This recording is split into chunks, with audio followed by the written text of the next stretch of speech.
Welcome back to Schlinn's review of Picard Season 3! We're moving right along to Episode 2, Disengage, which really starts getting things moving.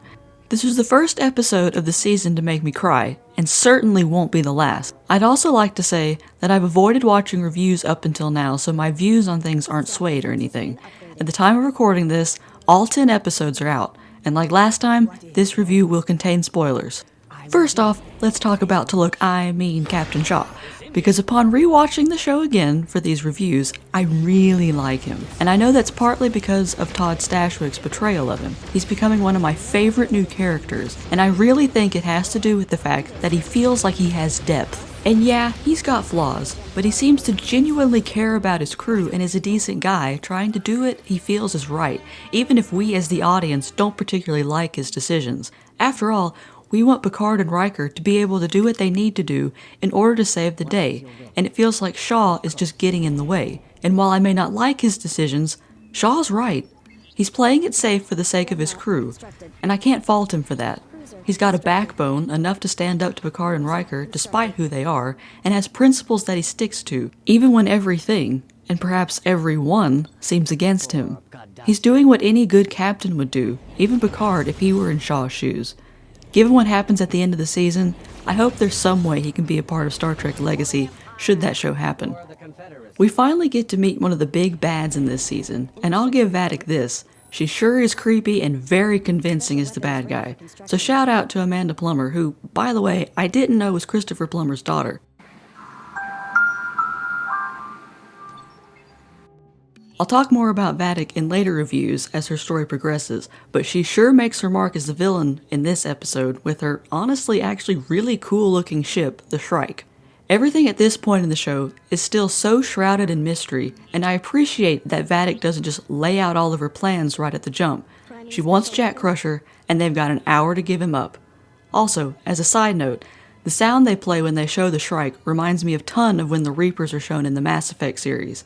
It's certainly a sound that instills dread and lets us know that this isn't a ship or woman to mess with.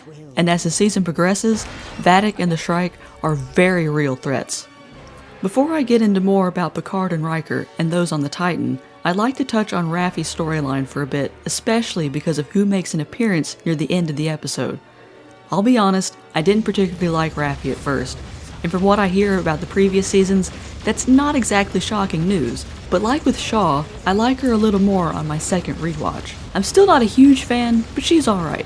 Raffi's trying to figure out who is behind the attack on the Starfleet Recruitment Center and is being stonewalled by her handler, so she takes it upon herself to find out who is really behind it and not what official reports say.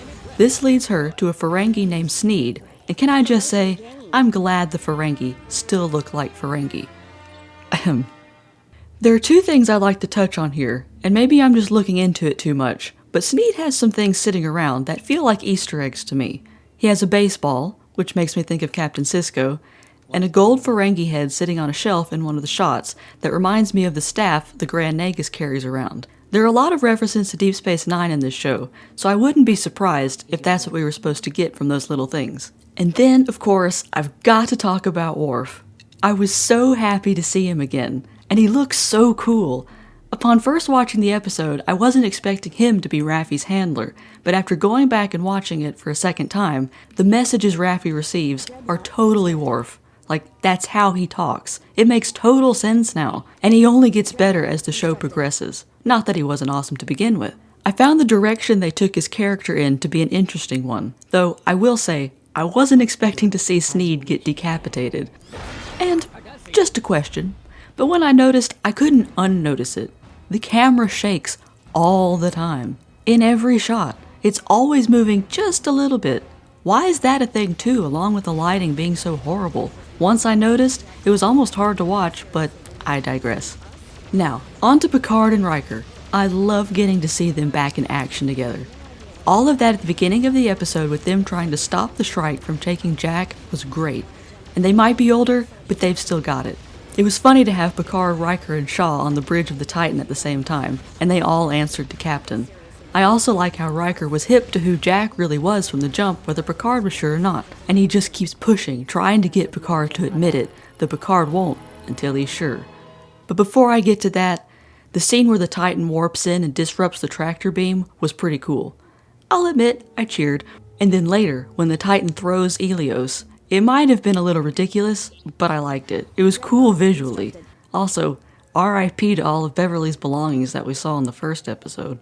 Finally, we get to my favorite part of the whole episode. Picard and Dr. Crusher seeing each other face to face again for the first time in years. That whole scene meant everything. And as I mentioned in my first video, one of the first memories of Star Trek I have is the scene with Dr. Crusher and Picard in the episode The Arsenal of Freedom. Since then, I always wanted them to end up together and was sorely disappointed that they didn't. So getting that moment, the look that passed between them, the silent conversation and silent confirmation of why Picard couldn't let Vadic take Jack Crusher felt like everything had finally come full circle for me. That look was all Picard needed to know the truth, that Jack was his and Beverly's son. It felt like everything I'd ever wanted for them finally came to fruition. That look shared between them is what made me get all teary-eyed. I'd say this episode was a solid 8 out of 10. While it still has its flaws, it's certainly making up for those with things that may seem a bit too fan servicey, but I greatly appreciate it. It might still be Kurtzman Trek, but there are glimmers of old Trek that we as fans desperately needed, what the franchise needed. Paramount would be stupid not to pay attention to the fans right now, to know what they want more than anything. Take this and learn from it. This is how you get the OG fans on your side. Not with derivative, nihilistic, agenda-driven stories, but just good old boldly going where no one has gone before. That's it. That's the foundation upon which Trek was built. That's what I want as a fan, and I'm sure I'm not alone. Anyway, that's all for today's video. Till next time, this is Shlyn, signing out.